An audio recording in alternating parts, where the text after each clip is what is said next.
신약성경 308쪽에 있습니다. 갈라디아서 5장 16절에서 26절입니다. 말씀을 같이 한 목소리로 봉독합니다. 내가 이르노니 너희는 성령을 따라 행하라. 그리하면 육체의 욕심을 이루지 아니하리라. 육체의 소욕은 성령을 거스리고 성령은 육체를 거스리나니 이 둘이 서로 대적하므로 너희가 원하는 것을 하지 못하게 하려 함이니라. 너희가 만일 성령의 인도하시는 바가 되면 율법 아래 있지 아니하리라. 육체의 일은 분명하니 곧 음행과 더러운 것과 호색과 우상숭배와 주술과 원수 맺는 것과 분쟁과 시기와 분냄과 당짓는 것과 분열함과 이단과 투기와 술취함과 방탕함과 또 그와 같은 것들이라. 전에 너에게 경계한 것 같이 경계하노니 이런 일을 하는 자들은 하나님의 나라를 유업으로 받지 못할 것이요 오직 성령의 열매는 사랑과 희락과 화평과 오래 참음과 자비와 양성과 충성과 온유와 절제니 이 같은 것을 금지할 법이 없느니라. 그리스도 예수의 사람들은 육체와 함께 그 정욕과 탐심을 십자가에 못 박았느니라. 만일 우리가 성령으로 살면 또한 성령으로 행할지니 헛된 영광을 구하여 서로 노엽게 하거나 서로 투기하지 말지니라. 아멘. 한 번 더 기도합니다. 주님 감사합니다. 오늘 주의 귀한 말씀 앞에 서게 하십니다. 말씀을 통하여 우리 하나님의 음성 듣기를 원하옵고 하나님의 뜻을 알기 원하옵고 아버지의 거룩하신 뜻대로 행할 힘 얻기를 원합니다. 도와주시옵소서. 온 마음을 다하여 나의 모든 것을 내려놓고 주님의 것을 받고자 하는 자들에게 예비하시는 은총으로 충만케 하여 주옵소서. 예수님의 이름으로 기도드립니다. 아멘. 할렐루야. 같이 합니다. 성령을 따라 행하라. 성령을 따라 행하라. 오늘은 교회의 절기상으로 교회력에 따라서 성령 강림절이라고 합니다. 성령 강림절이자 또 우리 감리교에서는 요한 웨슬레이 목사님의 회심을 기념하는 주일이에요. 그래서 283주년. 그러니까 283년이 됐다는 거죠. 우리 감리교의 창시자, 장로교는 켈빈인데 우리 감리교는 요한 웨슬레이 목사님이거든요.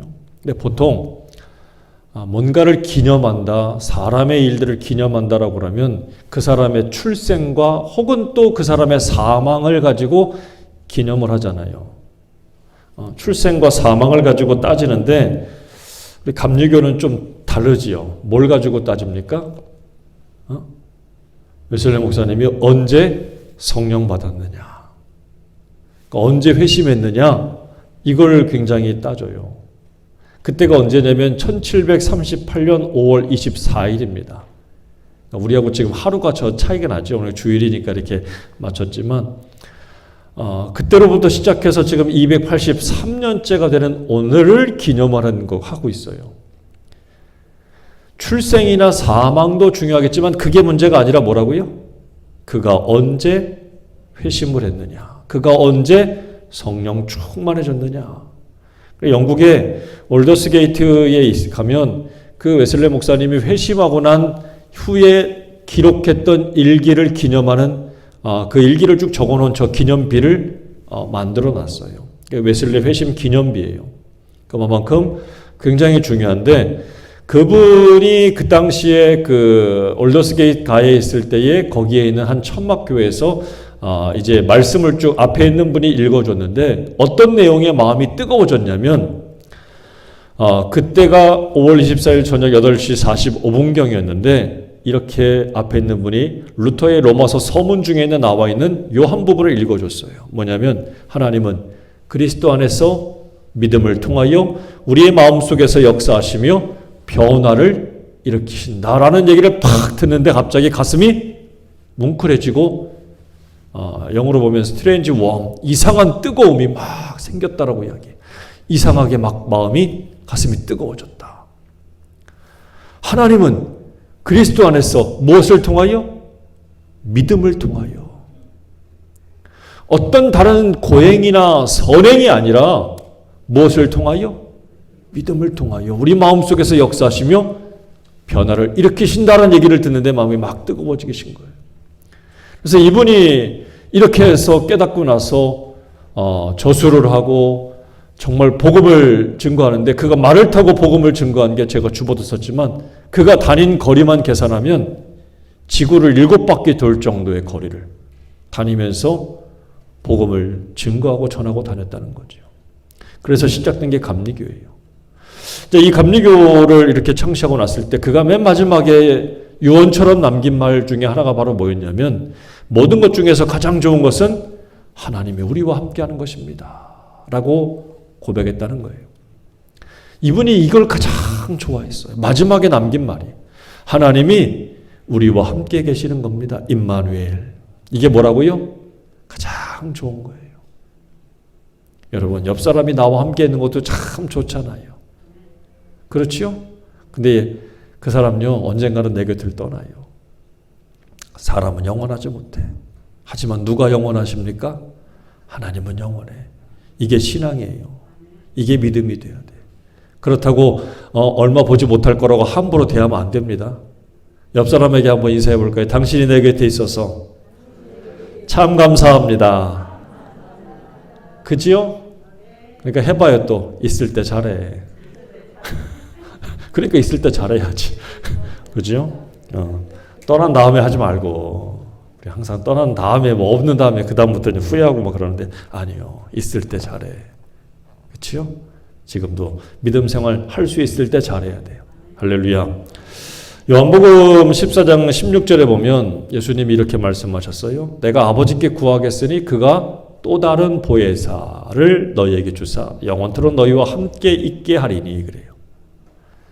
예수님께서 이제 마지막 고별 설교를 쭉 하시는 중에 그 제자들에게 하신 말씀이에요. 너희를 위해서 보혜사, 또 다른 보혜사, 돕는 이, 위로하시는 분, 변호하시는 분을 너에게 주겠다라는 거예요. 근데 언제? 한시적인 게 아니라 영원토록 주겠다. 영원토록. 17절에 보니까 그런데 그분은 뭐냐? 진리의 영이라. 세상은 능히 그를 받지 못하지만 이는 그를 보지도 못하고 알지도 못하지만 그러나 너희는 그를 안다라고 해요.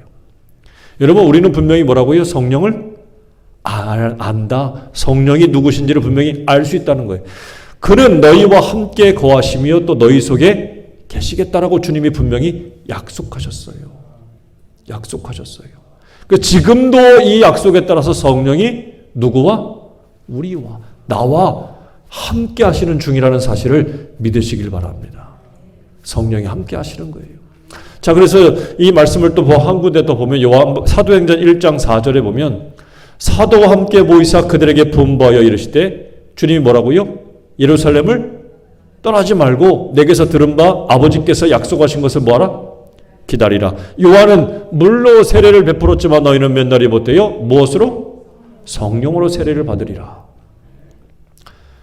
성령이 우리에게 오신 것. 그래서 이때가 무슨 날이냐? 오순절이라고 그래요. 오순절. 오순절 마가의 다락방에 성령께서 임재하셨지요. 그렇지요? 이걸 성령강림절이라고 그래요. 오순절 성령강림절. 자, 그런데 이것은 무엇에 의한 거냐면 철저히 빨간 글씨로 뭐라고 했어요? 약속에 의한 거예요. 누가 약속하신 거예요? 주님이 약속하신 거예요. 보혜사 보내줄게. 너희와 영원히 함께 할 거야. 몇 날이 못 돼서 보내줄게. 너희와 함께 할 거야. 그분은 진리의 영이야. 약속의 약속. 주님은 약속하신 것을 우리에게 분명히 지켰다는 거죠. 그러니까 이 약속에 의해서 성령께서 우리에게 임하신 거예요. 그래서 주님은 이 약속을 깨지 않아요. 그러니까 우리는 그의 약속을 믿고 뭐 해야 돼? 기다리면, 간구하면 우리에게도 무엇이 임합니까? 성령께서 임하신다는 사실이에요. 성령이 내 안에 내주한다는 사실이에요.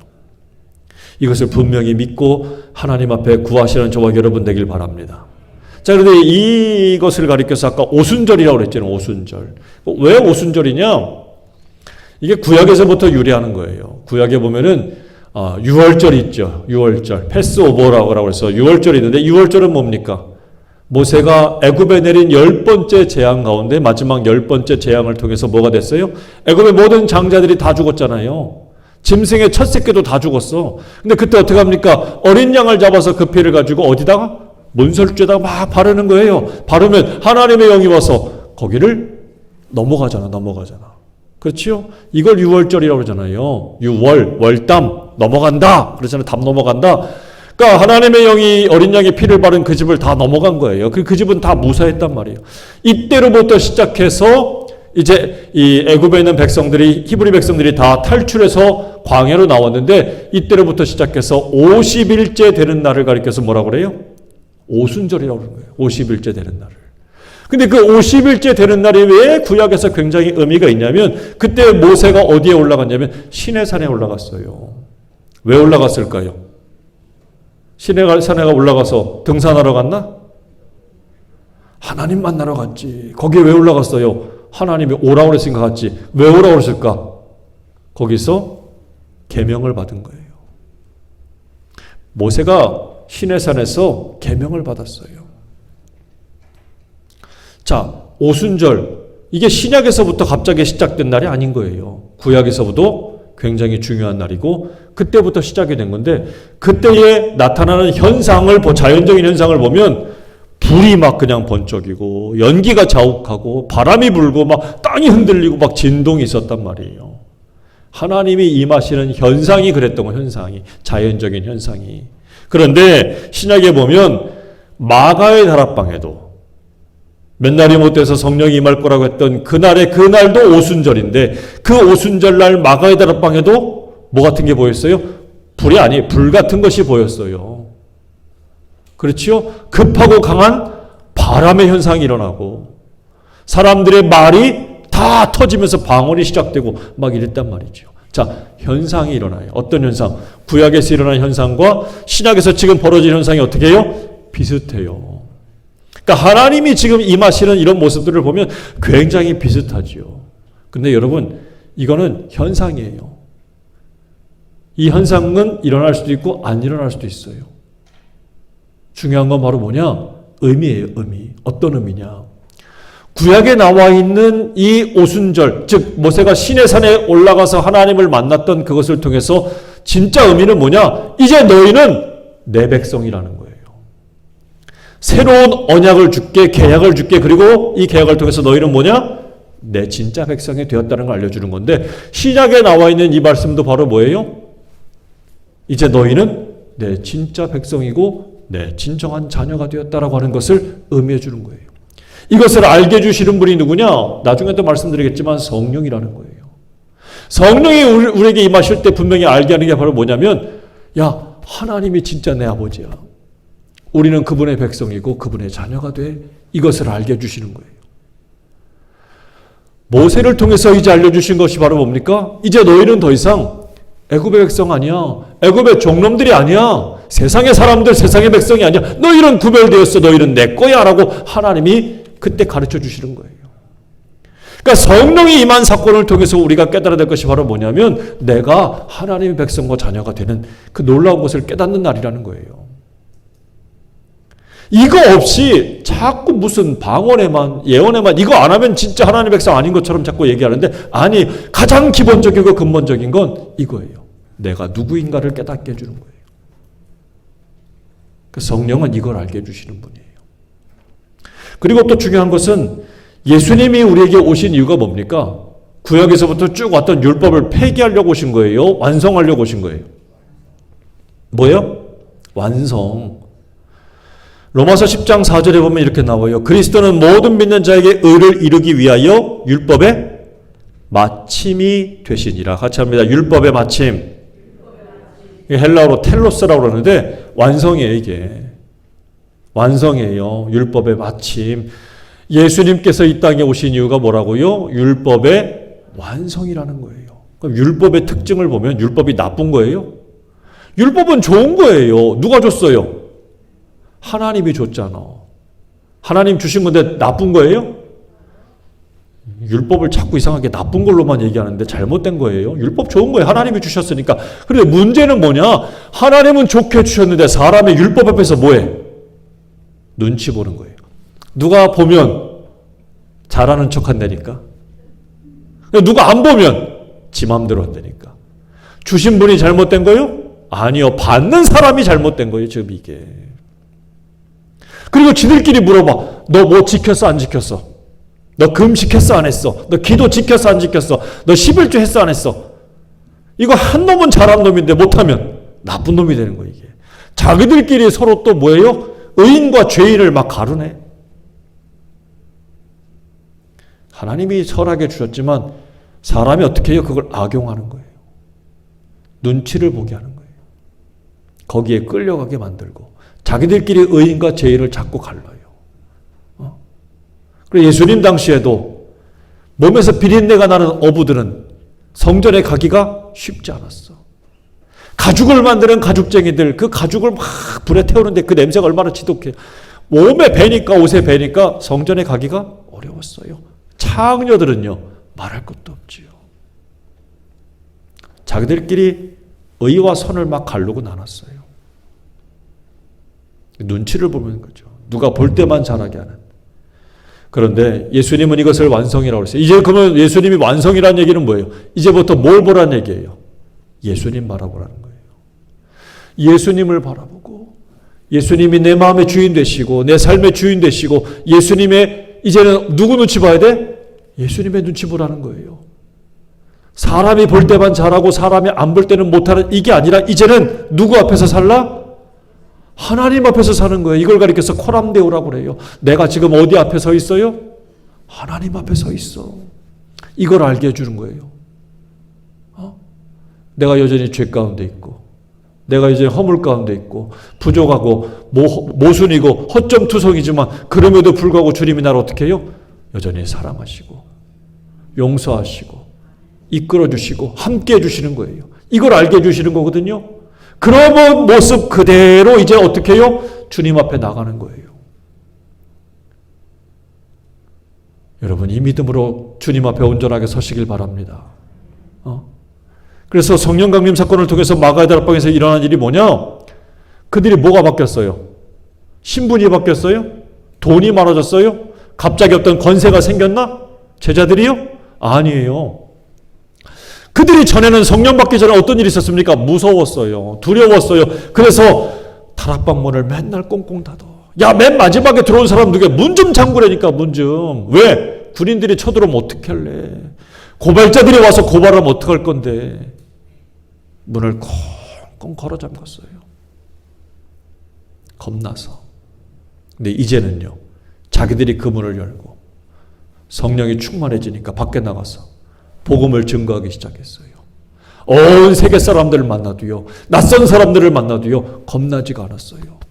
오히려 담대하게 그 사람들 말로 예수가 그리스도라고 복음을 증거하기 시작했다는 사실입니다. 전과 후를 비교해보면 그들의 환경과 그들의 모든 것들, 지위와 그들의 모든 경제적인 것들은 달라진 게 하나도 없어. 하지만 뭐가 달라졌어요? 성령이 임했다는 거 하나가 달라졌어요. 그랬더니 이제는 두렵지가 않아요. 겁나지가 않아요. 무섭지가 않아요. 담대하게 주의 복음을 증거하고도 그들은 정말 잡을 테면 잡아가라. 군인도 두렵지 않았어요. 목숨도 아깝지 않았어요. 뭐가 이런 힘이 생긴 겁니까? 성령께서 함께 하시니까 안 거예요. 고린도서 3장 17절에 사도 바울이 이렇게 이야기합니다. 주는 영이시니 주의 영이 계시는 곳에는 뭐가 있어요? 자유가 있느니라. 죄 가운데 끌려가지 않아. 누가 나를 지켜보든 안 보든 필요가 없어. 이제 나는 오직 누구만 바라봐? 주님만 바라보는 거야. 내 안에 계신 그분만 바라보고 그분의 음성을 듣는 거예요. 이제 뭐에 걸릴 게 없는 인생이 되는 거예요. 로마서 8장 1절에 보면 더 자세하게 나와 있지요. 그러므로 이제 그리스도 예수 안에 있는 자에게는 결코 정죄가 뭐예요? 너 죄 있잖아. 유죄 땅땅땅. 그거 없다는 거예요. 누구 안에 있으면? 예수 안에 있으면. 이는 그리스도 예수 안에 있는 생명의 성령의 법이 죄와 사망의 법에서 너를 뭐 했기 때문에? 벗어났어요. 잡고 있던 그 올무에서 팍 놓여진 거예요. 전에는 너 죽어. 너 까불면 죽인다. 그러면 이랬거든요. 근데 어떻게 되는 거예요 이제? 죽일 테면 죽여봐. 가둘 테면 가둬봐. 나 하나도 안 무서워.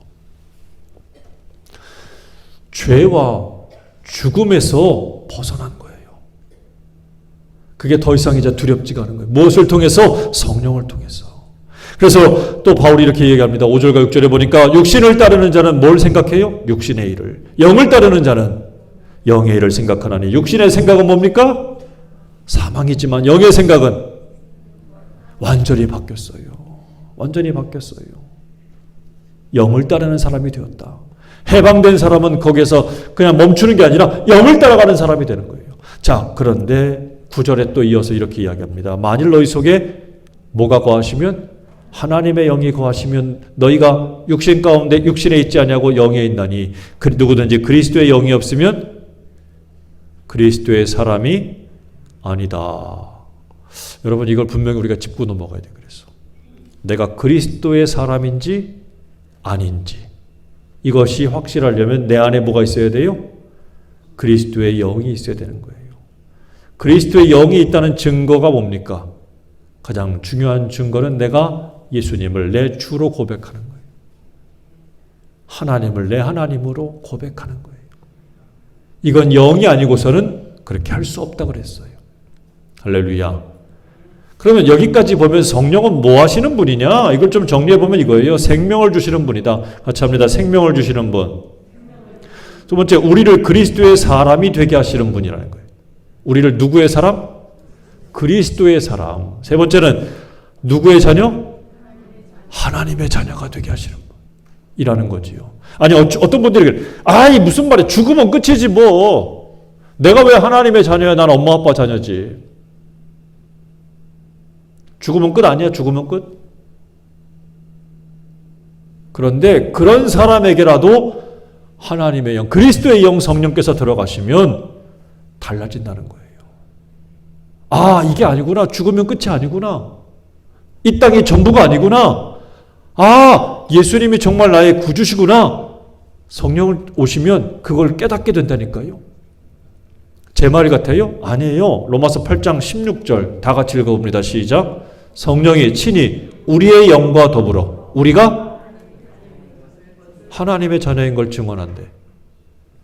성령이 일방적으로 막 얘기하는 거예요?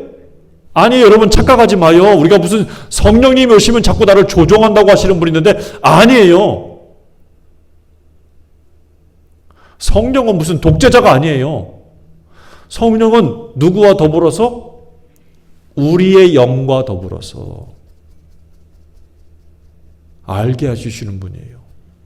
그러니까 어떻게 느껴지냐면 그 엄마 같아, 엄마. 야, 너 진짜 내 새끼 맞아. 네 아버지 맞아.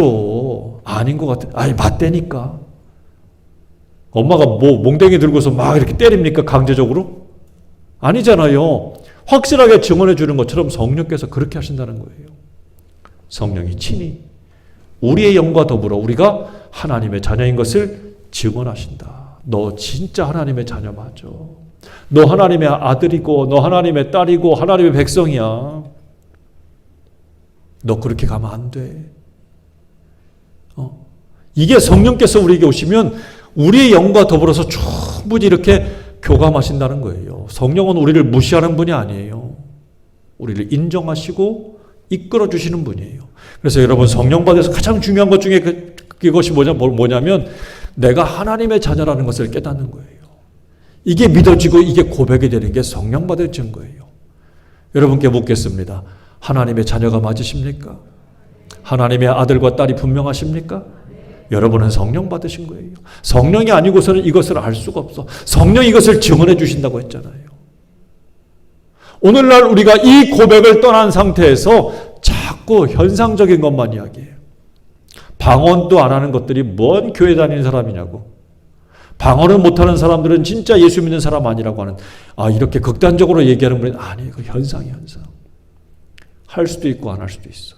하면 더 좋겠지. 그러나 더 중요한 고백은 이거예요. 내가 하나님의 자녀구나. 할렐루야. 전에 베드로는 성령 받기 이전에 어떻게 됐습니까? 막 큰 소리쳐. 내가 절대로 딴 놈들은 다 예수님을 배반해도 난 절대 예수님 배반 안 할게요. 라고 해놓고서 예수님 잡혀가시니까 어떻게 합니까? 어린 여자 종 앞에서 예수님을 모른다고 부인하잖아요, 막. 그런데 이 베드로가 성령 받고 난 다음 어떻게 됩니까? 내가 주님처럼 어떻게 죽어? 십자가에 거꾸로 매달려 순교당했어요. 죽음도 겁나지 않아요. 사도 요한, 우리의 아들이라고, 우리의 아들 성질 더러운 거예요, 이거. 길 가다가 가로먹는 사람들이 저것들은 그냥 하나님 앞에 그냥 기도해가지고 다 그냥 벼락을 내려가지고 죽게 할까요? 성질 급하면 막 이런 거예요. 그런데 사도 요한은 사실 순교 안 하고 죽었거든요. 다른 제자들은 다 순교했어도. 근데 나이 90에 넘어서 밤모섬으로 막 이제 유배를 갈 정도로 끝까지 고난과 시련 가운데 있었거든. 그럼에도 불구하고 사도 요한의 마지막 별명이 뭔지 아십니까? 사랑의 사도예요. 사랑의 사도. 바뀌었어. 성령 받고 나니까 바뀌었어. 성질도 불같고 벼락 같고 막 말도 그냥 벼락 치는 것처럼 하던 사람이 사랑의 사람으로 바뀌었어. 용서하는 사람으로, 안아주는 사람으로 바뀌었어. 전에는 자기가 믿는 것이 최고라고 여겼던 사람이 사도 바울이에요. 예수 믿는 것들을 잡아 죽이는 게 자기의 사명으로 알았어요. 하지만 부활하신 예수님을 다메섹에서 만난 이후로는 정말 그 예수님을 위해서 뭐합니까? 자기의 목숨도 아끼지 않냐고. 감옥에 갇혀도 찬송하고 노래하고 기도하는 사람으로 바뀌었어. 여러분, 이게 기적 아닙니까? 무엇 때문에, 누구가, 어떤 분이 이렇게 하신 겁니까? 성령께서 하신 거예요. 그들은 지금의 이 땅이 전부가 아닌 것을 알고 모두 영원한 나라를 바라보는 눈으로 바뀌었어요. 누굴 통해서? 성령을 통해서. 아까도 이야기한 것처럼 요한에슬레 목사님 뭐라고 그랬다고요? 가장 좋은 게 뭐라고요? 하나님이 우리와 함께 하시는 거다. 이게 바뀐 거예요. 하나님이 정말 함께 하시는 것이 가장 좋으십니까? 아직도 불안하고 두렵고 겁납니까? 그럼 여러분께 물을게요. 성령 받으셨습니까? 이 질문을 하면 어떤 분은 아멘 하지만 어떤 분은 불편해요. 나는 성령 받은 그런 소위 저 사람들이 막 저렇게 하는 체험이 없는 것 같은데 나는 좀 불편하다라고 하시는 분도 사실 좀 있어요.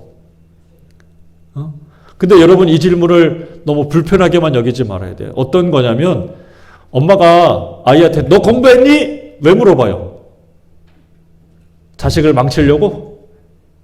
뭐 하려고? 자식을 잘 되게 하려고 물어보잖아. 그치요? 똑같아요. 목사의 심정이 그런 거예요. 성령 받으셨습니까? 라고 묻는 이유는 여러분을 잘못되게 하려고 창피함을 주려고 하는 게 아니라 흥하게 하려고, 잘 되게 하려고 묻는 거예요. 자, 그러면서 이렇게 물어보면서 여러분들이 속으로 대답하지만 먼저 질문이 이거예요. 뭐가 맞는 대답입니까? 성령이 무엇입니까? 성령이 누구십니까? 뭐가 맞는 대답입니까? 성령이 뭐야? 가 맞는 질문이에요? 성령이 누구십니까?가 맞는 질문이에요. 여러분, 이거 대답을 정확히 해야 돼요. 답이 뭘까요? 답은 2번이에요.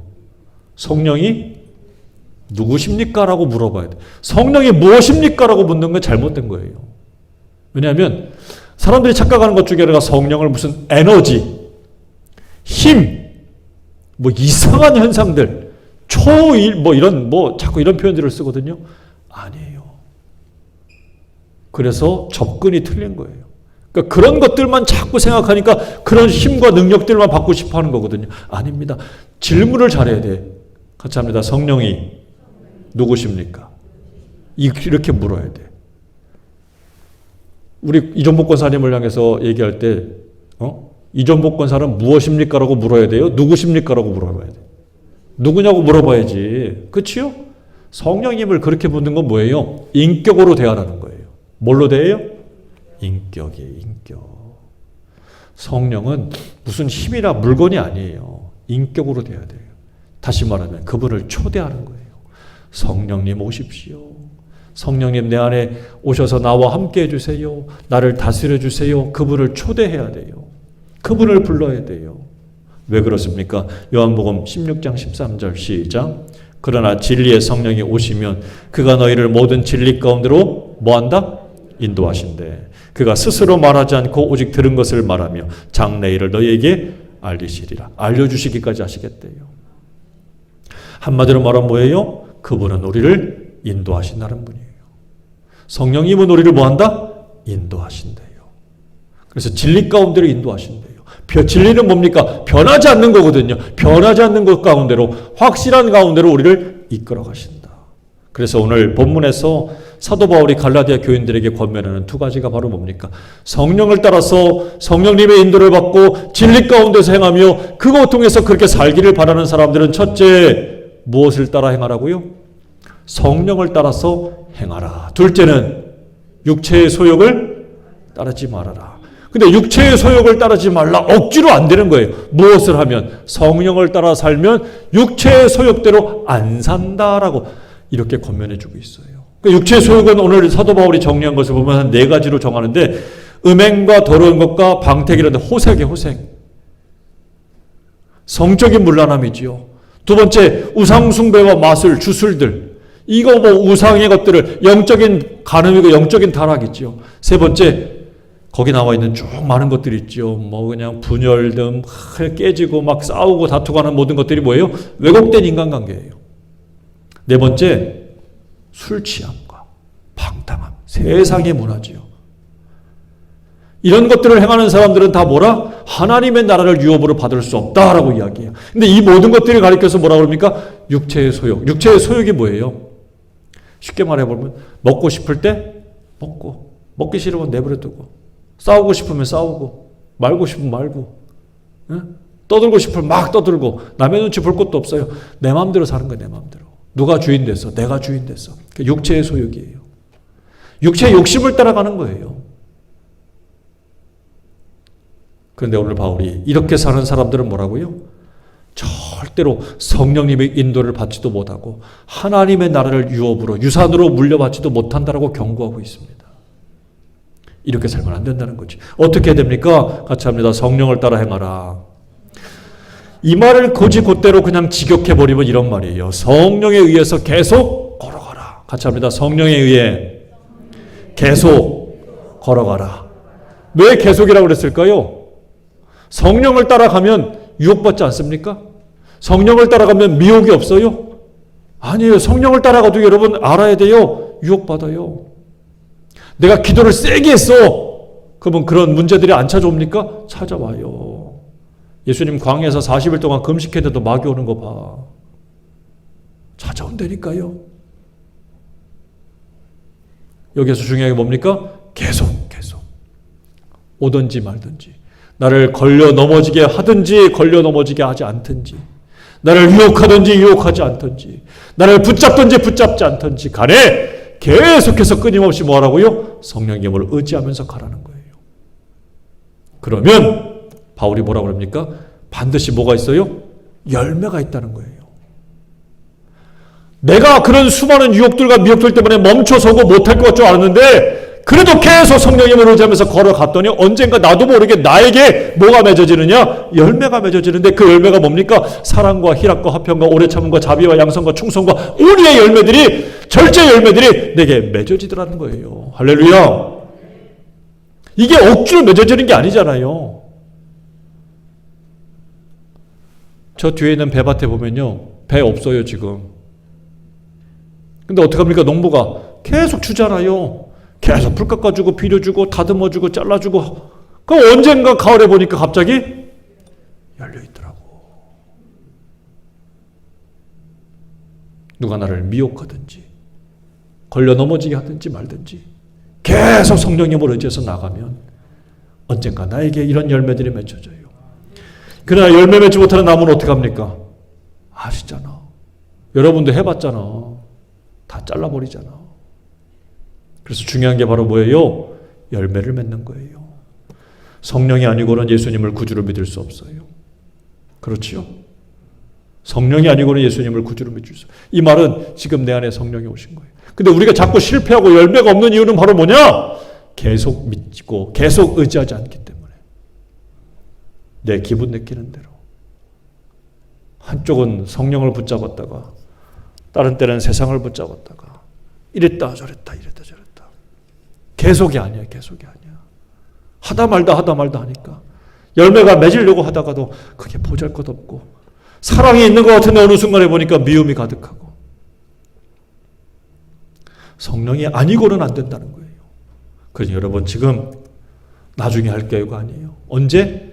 지금 성령 받아야 돼. 지금 다시금 예전에 내가 뜨겁게 체험했던 그 성령의 역사들을 지금 다시 기억하고 떠올리고 지금 성령 충만 받도록 해야 돼요. 할렐루야. 여러분, 주님은 지금도 우리와 함께 하십니다. 약속을 지키시는 분이에요. 그러므로 지금도 내 마음속에 성령께서 함께 하시기를 간절히 바라면서 그것을 구하시는 여러분들은 성령이 내 안에 있음을 이미 믿고 내가 하나님의 자녀라는 것을 깨닫고 나아가서 어떻게 하라고요? 계속 지속적으로 성령님을 따라서 순종하고 나가면 반드시 주님이 기뻐하는, 하나님도 세상도 인정할 수밖에 없는 신앙의 아름다운 열매들, 성령의 열매들이 주렁주렁 맺히는 믿음의 사람들이 될 줄로 믿습니다. 저와 여러분이 다 그렇게 되기를 주의 이름으로 축원합니다. 기도하겠습니다. 아버지 하나님 감사합니다. 우리 주의 성령께서 이 시간 우리와 함께 하길 원합니다.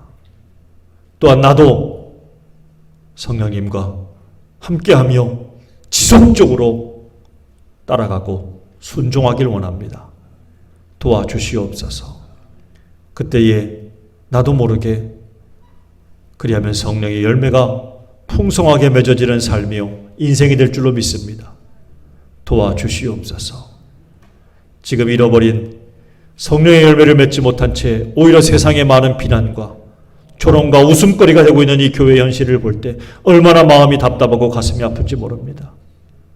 성령님을 따라가지 아니하고 여전히 세상을 따라가고 세상에 한눈 팔았던 우리를 용서해 주시고 불쌍히 여겨 주시옵소서. 이제 다시 성령님을 따라서 순종하며 행할 수 있는 큰 믿음 가운데 있는 여기 사랑하는 인생들 다 되게 하여 주시옵소서. 그 하나님께만 영광이 되는 이 교회 모든 성도들이 되도록 하나님 도와 주시옵소서. 예수님의 이름으로 기도드립니다.